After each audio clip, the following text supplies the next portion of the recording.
আসসালামু আলাইকুম প্রিয় দর্শক, অন্য মঞ্চের আলোচনায় আপনাদের সকলকে আমন্ত্রণ জানাচ্ছি। নমস্কার, আমি তরুণ ঘোষ। আজ সকালটা ডক্টর ইউনূসের মোটেই ভালো গেল না। সকালবেলা ঘুম থেকে উঠে যদি মার্কিন চিপায় পড়তে হয় তাহলে কার ভালো লাগে বলুন?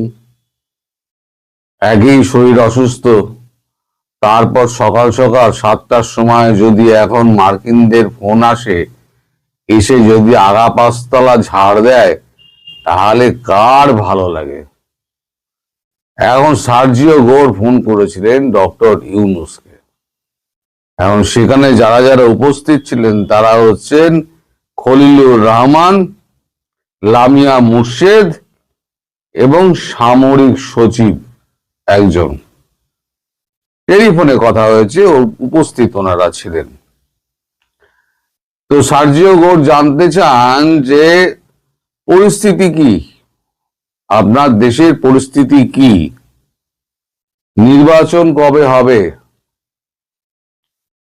আপনি যেভাবে রাজ্য চালাচ্ছেন, রাষ্ট্র চালাচ্ছেন, আইএসআই, আইসিস, এদের উত্থান, এই উত্থান এবং এদের উস্কানি আপনারা দিচ্ছেন। মানে উত্থান তো হচ্ছে, তার মধ্যে উস্কানি এবং মদদ দিচ্ছেন। পরিস্থিতি ক্রমশ হাতের বাইরে চলে যাচ্ছে। এই ব্যাপারে আপনার বক্তব্য কি? তখন ইউনূস বলেন যে এটা সত্য নয়, পরাজিত শক্তিরা অর্থ দিচ্ছে, ভারতে বাংলাদেশের পরাজিত শক্তিরা অর্থ দিচ্ছে, তার জন্যই এগুলো ঘটছে। এছাড়া ভারতীয় মিডিয়া এবং ভারতীয় কিছু সমাজ মাধ্যম ভ্রান্ত খবর ছড়িয়ে আমাদের বিপদ আরো ডেকে আনছে। তখন সার্জিও গোর বলেন, তাই যদি হয়, মিডিয়ায় শুধু যদি করে, তাহলে আপনার দেশের মিডিয়া কি করছে? আপনার কথা সত্য ধরে নিলাম, ভারতে বাংলাদেশের দূতাবাসের সামনে বিক্ষোভ হলো, আপনার মিডিয়া ফাটিয়ে দিল। অথচ চট্টগ্রামে যখন আপনাদের ওখানে হিংসা হলো, আপনারা হিংসা করলেন, তার এক লাইনও আপনাদের মিডিয়ায় বেরোলো না কেন? তাহলে এইটার আপনি উত্তর দিন। ইউনূস চুপ। তখন সার্জিও গোর বলেন, দেখুন, ভারতের সঙ্গে মানে সব ধরনের সম্পর্ক ভালো করা এবং উত্তেজনা কমিয়ে আনার জন্য আমরা বারবার আপনাকে বলেছি, কিন্তু আপনি কমিয়ে আনেননি। এ ব্যাপারে আপনার আগ্রহ খুবই কম দেখা যাচ্ছে। সকল ক্ষেত্রে আপনার আগ্রহ হচ্ছে প্রশ্রয়, উগ্রবাদকে প্রশ্রয় দেওয়া, যা মানে ইন্দো প্যাসিফিক নীতির পক্ষে পরিপন্থী। আমাদের ইন্দো প্যাসিফিক যৌথ প্রক্রিয়া, ভারত মার্কিন যুক্তরাষ্ট্রের ইন্দো প্যাসিফিক যৌথ প্রক্রিয়া আপনার এই কাজকর্মের জন্য ব্যাহত হচ্ছে। এতে মার্কিন যুক্তরাষ্ট্র ক্ষতিগ্রস্ত হচ্ছে। এই ব্যাপারে আপনার মতামত কি? তখন ইউনূস কোনো কথা বলেননি, চুপ করে থাকেন। ইউনূসের কোনো কথা নেই। সরকারি মদতে সমস্ত রকম ঘটনাগুলো ঘটিয়ে চলছেন আপনি এবং আপনার সরকার। এ ব্যাপারে আপনার মতামত কি? ইউনূস বলেন যে আমি তো সরকার চালাই না, অন্য সব স্টেক হোল্ডাররা আছে, তারা করলে আমার কি করণীয় আছে? তাহলে আপনি আছেন কি করতে? তাহলে প্রধান উপদেষ্টা হয়ে আপনি ওখানে বসে আছেন কি করতে, কিছুই যদি না জানেন? তারপরে আবার প্রশ্ন করেন, এমন চাপ মানে চেপেছে সকাল থেকে 7টা থেকে 7টা 26 মিনিট পর্যন্ত পুরো চেপেছে। যে 17-18 তারিখে, আপনার কথাই যদি সত্যি বলে ধরে নিয়ে আপনি সব কোনো কিছু জানেন না, 17-18 ডিসেম্বর চীনা সামরিক প্রতিনিধি দল গোপনে ঢাকা সফর করে চলে যায়। এটাও ভারত ভালো চোখে দেখছে না, এবং ইন্দো প্যাসিফিক আমাদের যে যৌথ প্রক্রিয়া রয়েছে নীতির বা নীতিমালার, সেখানে কিন্তু ধাক্কা খাচ্ছে। এই ব্যাপারে আপনার মতামত কি? তখন ইউনূস বলেন, এটা এটা পূর্ব নির্ধারিত ছিল, সেরকম কিছু কথা হয়নি, এসছে চা কফি খাওয়া হয়েছে, চা কফি খেয়ে ওনারা চলে গেছেন। বললেন চীন থেকে এলেন, এসে চা কফি খেয়ে চলে গেলেন, বেশ ভালো, ঠিক আছে। তো যেটা করছেন সেটা ঠিক নয়, বিরোধী মত শূন্য করে দিয়েছেন, মত প্রকাশের স্বাধীনতা কেড়ে নিয়েছেন, সংখ্যালঘু নির্যাতন চরমে উঠেছে, সর্বত্র কঠিনভাবে সংখ্যালঘুদের ওপরে নির্যাতন এবং নিষ্পেষণ এগুলো যেগুলো হচ্ছে সেটা দিল্লি দেখতে চায় না।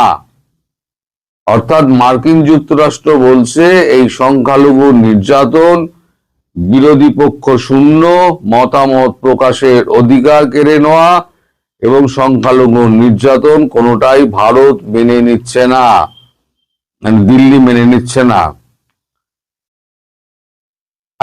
এবার আপনার মতামত কি? ইউনূস আবার চুপ। তারপরে বলেন যে ইনক্লুসিভ নির্বাচন করতে হবে, আওয়ামী লীগের নাম না করে ইনক্লুসিভ নির্বাচন করতে হবে, গণমাধ্যমের স্বাধীনতা ফিরিয়ে আনতে হবে,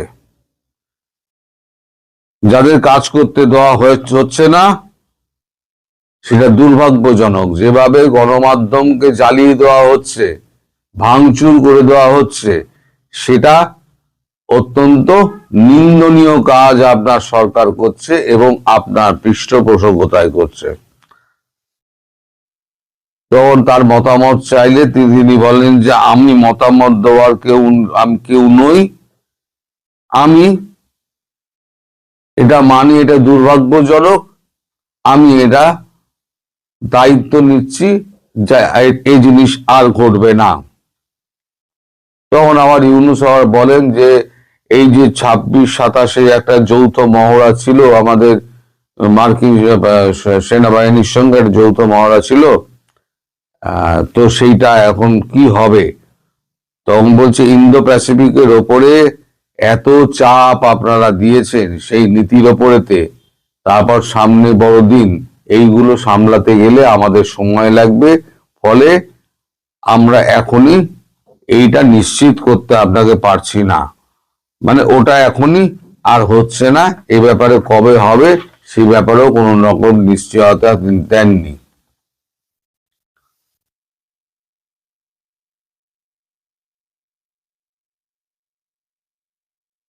তখন ইউনূস বলেন ঢাকা এবং ওয়াশিংটন ডিসি এই বছরে 4টি নন ডিসক্লোজার এগ্রিমেন্ট করেছিল, সেগুলো আমরা সমস্ত স্বার্থ দিয়ে আঁকড়ে ধরে রেখে দিয়েছি। আপনাদের যে সমস্ত নীতিমালা ওখানে ছিল সেই নীতিমালা অনুযায়ী বাংলাদেশ চলছে। তখন সার্জিও গোর একটু রেগে যান এবং একটু রেগে গিয়ে বলেন এই যে আপনার নন ডিসক্লোজার এগ্রিমেন্ট ছিল, এই নন ডিসক্লোজার এগ্রিমেন্টে এমন কোথাও কি কিছু লেখা ছিল যে আপনারা এখানে সন্ত্রাসবাদকে কায়েম করবেন, আপনারা মত প্রকাশের স্বাধীনতা দেবেন না, আপনারা রাজনৈতিক দলগুলোকে আপনারা জেলে পুরে দেবেন, অহেতুক মামলা দিয়ে লোককে আপনারা হ্যারাস করবেন, এইগুলো কি নন ডিসক্লোজার এগ্রিমেন্টে লেখা ছিল? ছিল না, কিন্তু আপনারা করছেন, যেটা নন ডিসক্লোজার এগ্রিমেন্টে আছে সেই নন ডিসক্লোজার এগ্রিমেন্ট অবধি কাজ করুন, সেটা নিয়ে আমরা কোনো প্রশ্ন তুলছি না, কিন্তু এই যে যে জিনিসগুলো আমরা বলছি সেগুলোকে এড়াবার চেষ্টা করবেন না। ইউনূস বলেন আগেও চেয়েছি, এখনো বা ভারতবর্ষের সঙ্গে আমরা যোগাযোগ করতে চাইছি, কিন্তু নরেন্দ্র মোদী প্রধানমন্ত্রী তিনি আমাদের সঙ্গে কোনো রকম যোগাযোগই করছেন না এবং আমাদের কোনো ফোনের উত্তরও দিচ্ছেন না। তখন সার্জিও গোর বলেন, আপনারা এমন জায়গায় নিয়ে গেছেন সম্পর্কটাকে, এই সম্পর্কটা এখন বিষিয়ে গেছে, এখান থেকে উন্নতি পাওয়ার মানে সম্পর্ক উন্নয়নের ব্যাপারে আপনাদের অনেক বেশি এগিয়ে আসতে হবে এবং সচেষ্ট হতে হবে এবং এটা সময় সাপেক্ষ ব্যাপার। ইমিডিয়েটলি কাজ শুরু করুন, তাহলে সবকিছুই ঠিক হয়ে যেতে পারে। সার্জিও গোর আরো বলেন,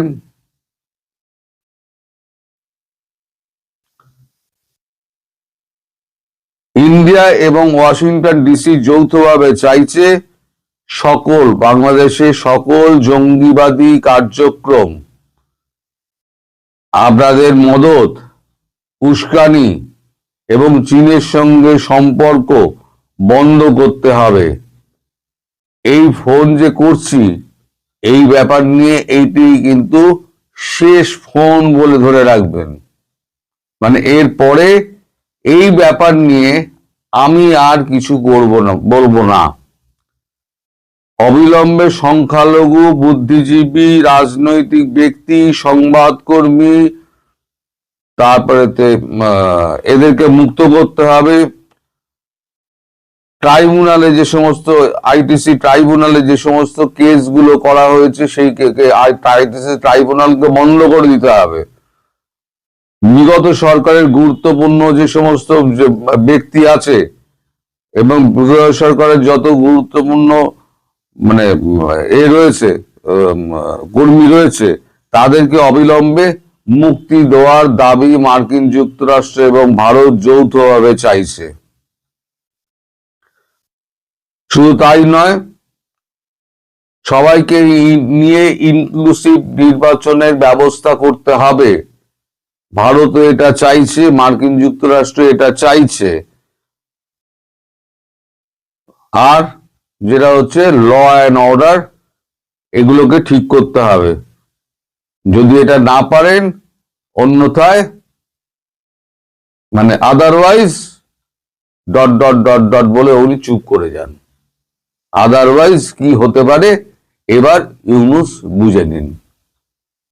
ইউনূস যে সারাক্ষণ বলে যান আমি জানি না, আমি করিনি, আমি শুনিনি, অন্যরা করেছে, এই সমস্ত যুক্তি আর সার্জিও গোর মানতে চাননি। উনি বলেন আজকালের মধ্যে একটা বৈঠক করে আমরা এ ব্যাপারে ইতিবাচক সিদ্ধান্ত নেব। তখন সার্জিও গোর বলেন, যাই করুন তাড়াতাড়ি করবেন, আমাদের হাতে বেশি সময় নেই, আমাদের কথা যদি না শোনেন তার উপযুক্ত ফল আপনাকে ভুগতে হবে এবং সেটা কিন্তু খুব বেশি দূরে নয়। আপাতত আমরা এখানে কথা শেষ করছি। দ্বিতীয়বার এই বিষয় নিয়ে আমি আপনার সঙ্গে কথা বলবো না। মার্কিন যুক্তরাষ্ট্র তার মতো করে চলবে এবং তাতে আপনার বিপদের সম্ভাবনা, আপনার এবং আপনার সরকারের বিপদের সম্ভাবনা বাড়বে বলে তারা করে ফোন রেখে দিয়েছেন। এটা হলো গিয়ে সকালবেলা থেকে মানে 7টা থেকে 7:26 অব্দি যে বৈঠক হয়েছে তার নির্যাস আপনাদেরকে বললাম। এর মধ্যে যদি কোনোটা সত্যি কোনোটা মিথ্যে প্রমাণিত হয় আমার নামে মামলা করে দিন, রিপোর্ট করে দিন, আমার নামে ইউটিউবে রিপোর্ট করে দিন। বেকার বেকার আমার কমেন্টে লিখবেন না। আগে ভালো করে জানুন, এর সত্য মিথ্যা জানুন। যেখান থেকে আমরা জানতে পেরেছি এর এক বর্ণ মিথ্যা কথা নেই, এখানে সব হচ্ছে সত্যি কথা। সবাই ভালো থাকবেন, সুস্থ থাকবেন এবং সাবধানে থাকবেন। নমস্কার। আসসালামু আলাইকুম রহমতুল্লাহি ওয়া বারাকাতুহু। সম্মানিত দর্শক,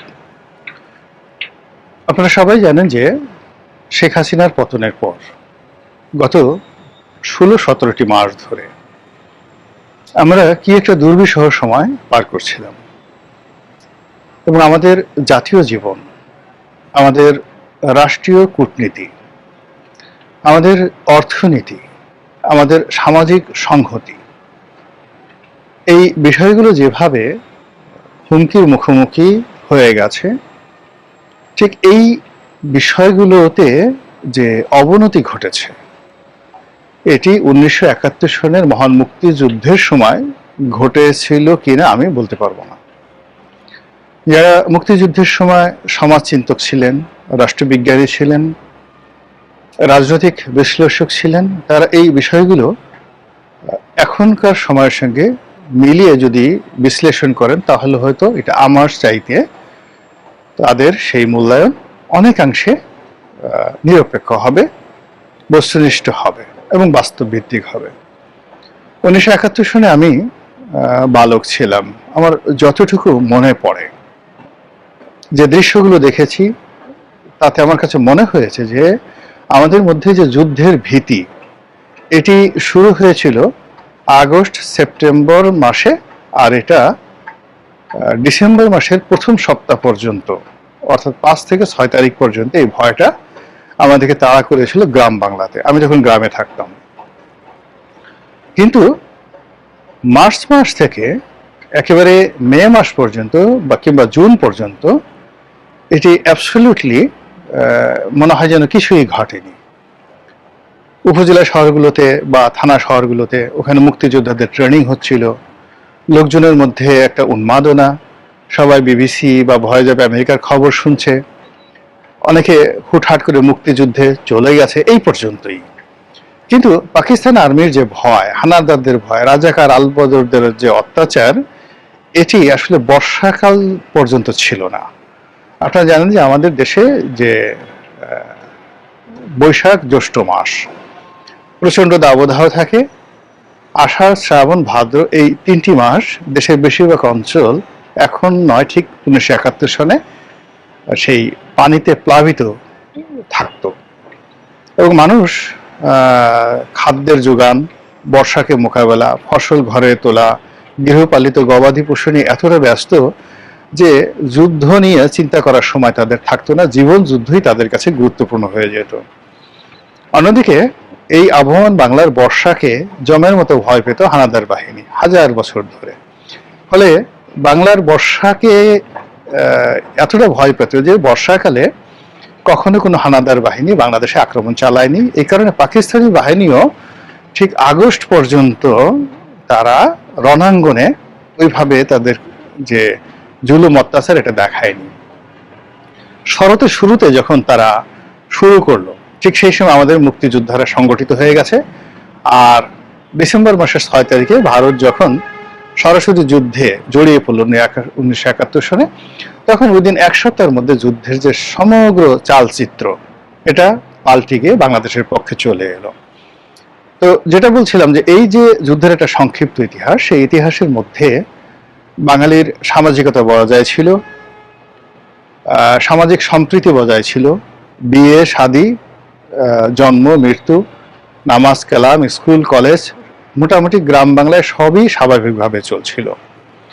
শহরে যারা লোকজন ছিলেন তাদের একটা অংশ ভয় পেয়ে তারা গ্রামে পালিয়ে গিয়েছিলেন, কিন্তু গ্রামে গিয়ে তারা অনেকটা পিকনিকের মতো সেখানে ছিলেন। গ্রামে এই ধরনের বেশিরভাগ ক্ষেত্রে গ্রামে এই ধরনের যে শহরের যে আতঙ্ক এটা গ্রামে ছিল না। ফলে কি হলো, সারা বাংলাদেশের যে 68,000 গ্রাম, এর মধ্যে হাতে গোনা ধরুন 2-3 হাজার গ্রাম ব্যতি রেখে প্রায় সব জায়গাতেই পরিবেশ স্বাভাবিক ছিল। তো সেই দিক থেকে আপনি যদি 2024 সনের জুলাই আগস্ট বিপ্লব ধরেন, তাহলে সেই 68,000 গ্রাম, 500-র মতো উপজেলা, 64টি জেলা, এমন কোনো পথ নেই, এমন কোনো প্রান্তর নেই যে প্রান্তরে ভয়ের রাজত্ব চালু হয়নি। এবং এই সময়টিতে কোনো বহির্শত্রু আমাদেরকে আক্রমণ করেনি। আমাদের নিজেদের মধ্যে যে শ্রেণী শত্রু, আমাদের যারা ভাই বোন, দীর্ঘদিন আমরা এই সমাজে বসবাস করে আসছি, তাদের অনেকের সঙ্গে আমাদের রাজনীতির বিরোধিতা ছিল, প্রতিদ্বন্দ্বিতা ছিল, ক্ষেত্র বিশেষে শত্রুতা ছিল। এই মানুষগুলো একে অপরের জন্য এই গত 16-17 মাসে রীতিমতো জমদূত, আমার ইচ্ছে ছিল আজরাইল বলার, কিন্তু এখানে ইচ্ছে করে আজরাইলটা বললাম না, এর সঙ্গে ধর্মীয় একটা অনুভূতি জড়িত। আমরা এটাকে বলি মৃত্যুদূত বা যমদূত। তো যমদূত যেভাবে এসে একটি মানুষের টুটি চেপে ধরে, পৃথিবীর কোনো আকুতি যমদূতকে তার কর্ম থেকে যাকে বলা হয় নিবৃত্ত করতে পারে না। তার মায়া নেই, দয়া নেই, তার কামনা নেই, বাসনা নেই, কেবলই মাত্র অন্যের প্রাণ হরণ তার একমাত্র উদ্দেশ্য। ঠিক একইভাবে শেখ হাসিনার পতনের পর আমরা এই বাংলায় যেটি জিনিস দেখলাম, যে কিছু মানুষ রাতারাতি যমদূত হয়ে গেল, কিছু মানুষ হায়না হয়ে গেল, কিছু মানুষ যাকে বলা হয় আরো যে হিংস্র প্রাণীগুলো রয়েছে কীট পতঙ্গ হয়ে গেল। তারা মানুষের জীবন, মানুষের যৌবন, ধন সম্পদ, স্ত্রী পুত্র কন্যা থেকে শুরু করে গৃহপালিত গবাদি পশু সব কিছু তছনছ শুরু করলো। তাদের সেই তছনছের কারণে ওই দিন অল্প সময়ের মধ্যে, মানে যে অর্থনৈতিক উন্নয়নটাই এবং যে অর্থনৈতিক স্থিতিশীলতাটি বাংলাদেশে প্রতিষ্ঠা পেয়েছিল গত 15 বছরে, সেটি 15 দিনের মধ্যে তছনছ হয়ে গেল। এবং সেই তছনছ হয়ে যাওয়া অর্থনীতির যে চাকা এখনো পর্যন্ত কিন্তু চালু হয়নি।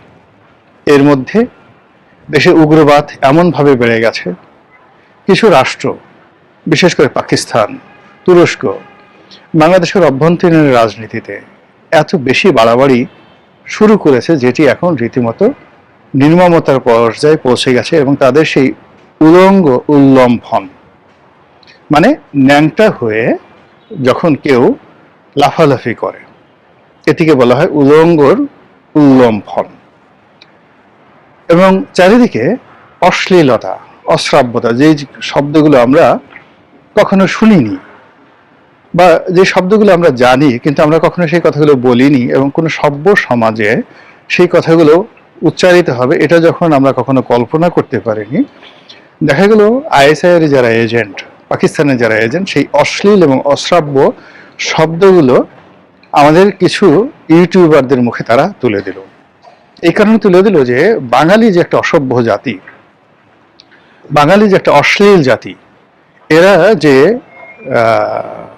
পেটের আবর্জনা মুখে নিয়ে ঘুরে বেড়ায়, এরা যে মানুষের যে পায়ুপথ এবং যৌনাঙ্গ, এই দুটো অঙ্গকে চশমা রূপে, বাইনোকুলার রূপে নিজেদের চোখের সঙ্গে লাগিয়ে এবং যত রকম পৃথিবীর দুর্গন্ধ রয়েছে সমস্ত দুর্গন্ধ সারা শরীরে মেখে, এরা যে একটা নিষিদ্ধ প্রাণী, হারাম প্রাণী, ইসলামের দৃষ্টিতে হারাম প্রাণী একটা পশুও রয়েছে, আমি নামটা উচ্চারণ করলাম না, আসার সেই হারাম প্রাণীদের প্রতিনিধিত্ব করে। এটি কিছু ইউটিউবারদের মাধ্যমে যখন পুরো বাঙালি জাতির চরিত্র হনন করার চেষ্টা করা হচ্ছিল, ঠিক সেই সময়টিতে 1971 সালের মতো রাশিয়া বাংলাদেশের অস্তিত্ব রক্ষায়, সভ্যতা রক্ষায়, স্বাধীনতা এবং সার্বভৌমত্ব রক্ষায় এগিয়ে এসেছে বলে নানা মাধ্যমে কূটনৈতিক মহলে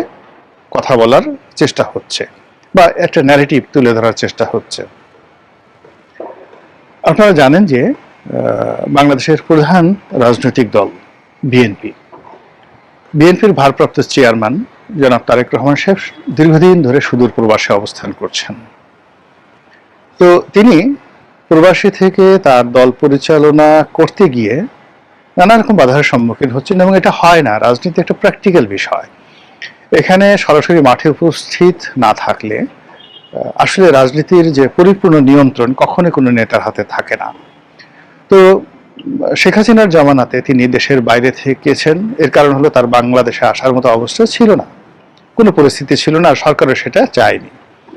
কিন্তু যখন একটা পট পরিবর্তন হলো, তখন এই বৃহত্তম রাজনৈতিক দলটিকে আগুলসাল করার জন্য, এটিকে ব্যাকফুটেজে পাঠিয়ে দেওয়ার জন্য যে চেষ্টা এবং তদবির হচ্ছিল, এবং যে রাজনৈতিক শূন্যতা তৈরি করে একটি অরাজকতার পরিস্থিতির মাধ্যমে যারা 71-এ পরাজিত শক্তি, তারা যেভাবে সংগঠিত হওয়ার চেষ্টা করছিল, আবার যেভাবে পাকিস্তানের সঙ্গে অন্তর্ভুক্তি করা, অন্ততপক্ষে সাংস্কৃতিকভাবে রাজনীতির যে ধর্মতত্ত্ব সেইভাবে, কিংবা বাংলাদেশে একটি ইসলামী রাষ্ট্র কায়েম করার ব্যাপারে, একটি এমিরেটস কায়েম করার ব্যাপারে, একটি খিলাফত কায়েম করার ব্যাপারে যেভাবে তৎপরতা চলে আসছিল, এটি সভ্যতার জন্য, গণতন্ত্রের জন্য, স্বাধীনতার জন্য, সার্বভৌমত্বের জন্য রীতিমতো একটি হুমকি স্বরূপ।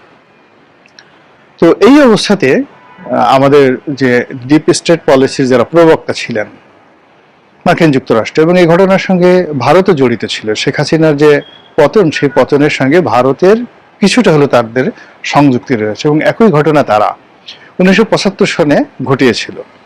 এর কারণ হলো, আপনি দেখেন অনেক সময় নিজের ঘরের সন্তান বা নিজের পেটের সন্তান, অরুর যা সন্তান, পিতামাতার জন্য ভয়ঙ্কর হয়ে ওঠে। তো এখন সেই সন্তানকে শিক্ষা দেওয়ার জন্য পিতামাতা যে শাস্তিমূলক ব্যবস্থা নেয়, বা তাকে বোঝানোর জন্য যে তুমি যে কাজটি করছো সেটি ঠিক নয়। আওয়ামী লীগের 2021 সন থেকে আওয়ামী লীগের যে আচরণ, অনেক আচরণ ভারতের পছন্দ হচ্ছিল না।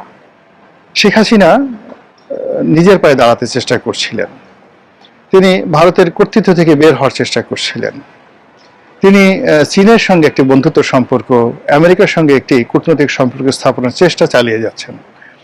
এটি ভারত কোনো অবস্থাতেই মেনে নেয়নি। ভারত এখানে একেবারে পরিপূর্ণভাবে 100% দাসত্ব তারা কামনা করছিল, যেটি শেখ হাসিনা আসলে নিতে পারেননি। এর ফলে যেটা হলো, শেখ হাসিনাকে একটা শিক্ষা দেওয়ার দরকার ছিল। ফলে কি হলো, ভারতের যে অন্তর্নিহিত বেদনা, মার্কিন যুক্তরাষ্ট্রের ক্ষোভ, আমাদের দেশে আওয়ামী লীগের যে সকল অপশাসন ছিল, কুশাসন ছিল, ছাত্রলীগ যুবলীগ নিয়ে, আওয়ামী লীগ নিয়ে যে অভিযোগ ছিল সমাজে, সব মিলিয়ে যখন একটা বিপ্লব, বিদ্রোহ, গণ অভ্যুত্থান ঘটার একটা পরিবেশ পরিস্থিতি হলো, ঠিক সেই সময়টাতেই জুলাই আগস্ট বিপ্লব সংগঠিত হয়ে গেল। এটিকে এখন অনেকে বিপ্লব বলছেন না, গণ অভ্যুত্থান বলছেন। সেটি সংগঠিত হয়ে গেল। তো সেটি সংগঠিত হওয়ার পরে মানুষের যে আশা ছিল, আকাঙ্ক্ষা ছিল গণতন্ত্রায়নের, মানুষের যে আশা ছিল রাজনীতি, বাক স্বাধীনতা এবং অর্থনৈতিক মুক্তির ব্যাপারে, মানুষের যে আশা ছিল একটি বৈষম্যহীন সরকার গঠন, একটি বৈষম্যহীন সমাজ গঠন, একটি বৈষম্যহীন রাষ্ট্র গঠন, পুরো জিনিসটি অবস্থা এমন হলো, প্রথম দিকে বলা হতো যে যেই লাউ সেই কোদো, অর্থাৎ জুলাই আগস্ট যে অভ্যুত্থানের 1 মাসের মাথায় মানুষের স্বপ্ন ভঙ্গ হয়, এবং যারা বিপ্লবের নায়ক, গণ অভ্যুত্থানের নায়ক, তাদের কর্মকাণ্ড, কথাবার্তা, আচার আচরণ সবকিছু দেখে মানুষ বলা বলি করার চেষ্টা করলো, প্রথমে যেই লাউ সেই কোদো, অর্থাৎ আগে যা ছিল তাই তো আছে। পরবর্তী মাসে বলা শুরু হলো, আগেই ভালো ছিলাম, এখন যা আছে তার সাথে আগেই ভালো ছিলাম। আর ঠিক 2025 সনের জুন জুলাইতে এসে মানুষ বলা শুরু করলো যে খুব দ্রুত এদের হাত থেকে মুক্তি পাওয়া দরকার, একটা রাজনীতির সমাধান দরকার, এবং একটি রাজনীতি ছাড়া আসলে জনগণের মুক্তি সম্ভব না। এজন্য যে মানুষগুলো আওয়ামী লীগকে পছন্দ করতো না, তারাও মনে করলো যে একটা রাজনীতির ইনক্লুসিভনেস দরকার, আওয়ামী লীগের একটা রিকনসিলিয়েশন দরকার। আওয়ামী লীগ, বিএনপি, জামাত, জাতীয় পার্টি যে রাজনৈতিক দলগুলো রয়েছে, তাদের মধ্যে একটি সমঝোতা দরকার, এবং সকল পক্ষের অংশগ্রহণ করা ছাড়া যে রাজনৈতিক মুক্তি মিলবে না, জাতীয় মুক্তি মিলবে না, এবং ভালো কোনো ফলাফল আসবে না, এটি মোটামুটি সমস্ত মানুষ বুঝে গেছে। তো যখন জনগণ মুখ ফিরিয়ে নিয়েছে, ঠিক সেই সময়টিতে যারা এই ডিপ স্টেট পলিসির জনক, কিংবা ধরুন যারা এই আইএসআই এর এজেন্ট, পাকিস্তানের এজেন্ট, তারা অনেকটা বেপরোয়া হয়ে পড়লো। তারা যে কোনো মূল্যে একটা বিপ্লবী সরকার করতে হবে, যে কোনো মূল্যে আরো অরাজকতা করতে হবে, যে কোনো মূল্যে নতুন নতুন সমস্যা তৈরি করতে হবে, এই বিষয়গুলি নিয়ে যখন একটা ভাইব তৈরি করার চেষ্টা করছে, ঠিক সেই সময়টিতে হঠাৎ করে বিএনপির যে চেয়ারপারসন জনাব তারেক রহমান, তার যে বাংলাদেশে আগমন, এই বাংলাদেশে আগমন সমস্ত মানুষের চিন্তা চেতনাকে অনেকটা উল্টে দিয়েছে। এবং তার আসার পেছনে জনাব ভ্লাদিমির পুতিন কিংবা রাশিয়ার যে কূটনৈতিক মহল, তাদের একটা গ্রিন সিগন্যাল আছে, অনেকে বলছে ভারতের একটা গ্রিন সিগন্যাল আছে, এবং তারা তাকে প্রোটেকশন দিয়ে নিশ্চয়তা দিয়ে বাংলাদেশে পাঠিয়েছে, যাতে করে একটা রাজনীতির সমতা হয়। এটি নিয়ে বিভিন্ন পক্ষ বিপক্ষ নানা রকম সমালোচনা করার চেষ্টা করছেন, কিন্তু আমি মনে করি ব্যক্তিগতভাবে যে যা কিছুই হোক না কেন, একটা গণতন্ত্র আসুক। এদেশের যারা বাসিন্দা আমরা সবাই মিলেমিশে থাকি, আমাদের দেশটি উন্নয়নের যে ধারাবাহিকতা শুরু করেছিল সেই ধারাবাহিকতাটা বজায় থাকুক এবং আমরা যে যার অবস্থানে ভালো থাকি। মহান আল্লাহ রাব্বুল আলামিন আমাদের সবাইকে হেদায়েত দান করুন এবং হেফাজত করুন। আসসালামু আলাইকুম ওয়া রাহমাতুল্লাহি ওয়া বারাকাতুহু।